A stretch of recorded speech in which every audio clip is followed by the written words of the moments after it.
అందరం చెప్తున్నాం సార్ అని చెప్పని నా నిజంగా ఒక పక్క ఆశ్చర్యం ఒక పక్క సంతోషం. ఎందుకని చెప్తున్నానంటే మనం అనుకుంటాం పాపం ప్రజలు ఏం మాట్లాడలేని, కానీ ప్రజలు బహిరంగంగా మాట్లాడకపోవచ్చు. ఎందుకంటే మాట్లాడితే కేసులు కాబట్టి వేధింపులు కాబట్టి మాట్లాడకపోవచ్చు. కానీ మాట్లాడాల్సిన చోట వాళ్ళ ఇళ్లలో వాళ్ళ కుటుంబాలతో వాళ్ళ స్నేహితులతో మాట్లాడుతూ ఉంటారు. వాలంటీర్లలోనే ఇంత పెద్ద మార్పు అంటే వాలంటీర్లలోనే తెలుగుదేశం జనసేన ప్రభుత్వం రావాలా, చంద్రబాబు గారు ముఖ్యమంత్రి కావాలా, చంద్రబాబు గారు ముఖ్యమంత్రి అయితే ప్రభుత్వ ప్రైవేట్ రంగాల్లో ఉద్యోగాలు వస్తాయి, మేమంతా బాగా చదువుకున్న వాళ్ళమే, జీవితకాలం 5,000 రూపాయలకి వాలంటీర్లుగా పనిచేసే పరిస్థితి మనకు ఉండదు, మనందరికీ మంచి భవిష్యత్తు ఉంటుందని వాలంటీర్లే చంద్రబాబు గారి మీద అంత నమ్మకంతో మాట్లాడుతూ ఉన్నారంటే నిజంగా నాకు చాలా ఆశ్చర్యం వేసింది. అది పరిస్థితి నాడు.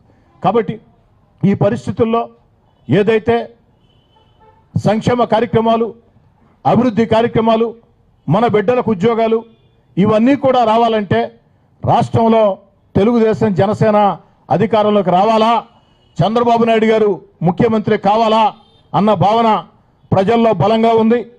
ప్రజలందరూ కూడా నేను మనవి చేస్తూ ఉన్నా, ఈ ఎన్నికల్లో ఎవరిని వాళ్ళు మనం అందరం కూడా ఆంధ్ర రాష్ట్రం ముందుకు సాగాలంటే, అభివృద్ధి పదంలో ముందుకు సాగాలంటే సంక్షేమ పథకాలు, అభివృద్ధి కార్యక్రమాలు, మన బిడ్డలకు ఉద్యోగాలు, ఏదైతే రాజధాని లేని రాష్ట్రం ఆంధ్రప్రదేశ్ ఈనాడు దేశంలో ప్రతి రాష్ట్రానికి కూడా రాజధాని ఉంది.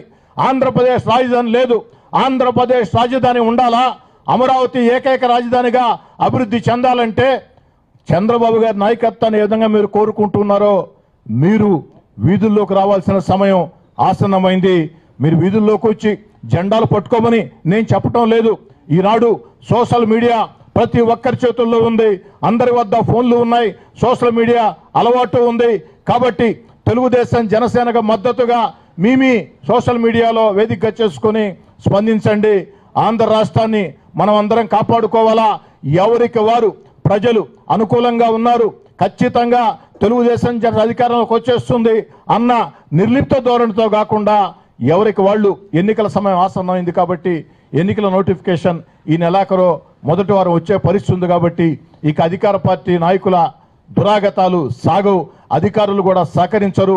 అధికారులు కూడా చాలా మార్పు వచ్చిన పరిస్థితి, అనేక మంది ఉన్నతాధికారులు కూడా రాబోయే పరిస్థితిని గమనించి ఎక్కడికెక్కడ అందరూ కూడా తెలుగుదేశం జనసేన నాయకులతో నిరంతరం సంబంధాలు పెట్టుకుని ఉన్నారు. కాబట్టి వారందరినీ కూడా ప్రజలందరినీ కూడా కోరుతూ ఉన్నా, మీరు విధుల్లోకి రండి.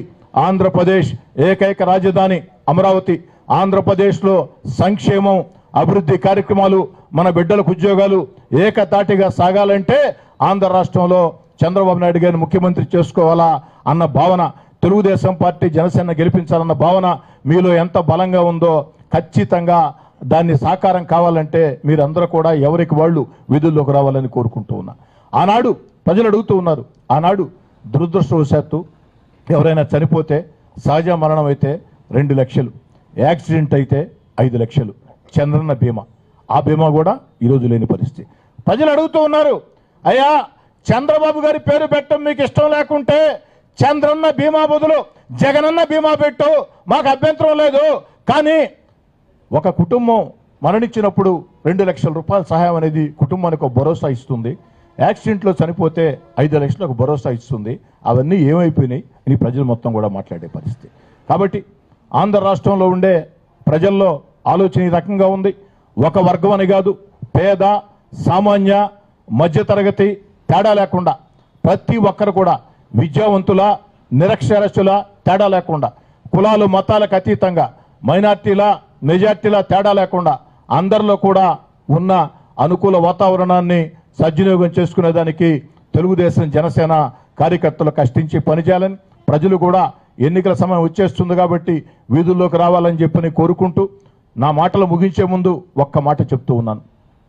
మామూలుగా వ్యాపారస్తులు వ్యాపారాలు చేసుకుంటూ ఉంటే ఏదో ఎన్నికలు వచ్చినప్పుడు లేదా ఏదైనా కార్యక్రమాలు అంటే రాజకీయ నాయకులకి తమ వంతుగా సహాయం చేస్తూ ఉంటారు. వ్యాపారస్తులు, అది ఆంధ్ర రాష్ట్రమే కాదు, భారతదేశంలో ఎక్కడైనా సరే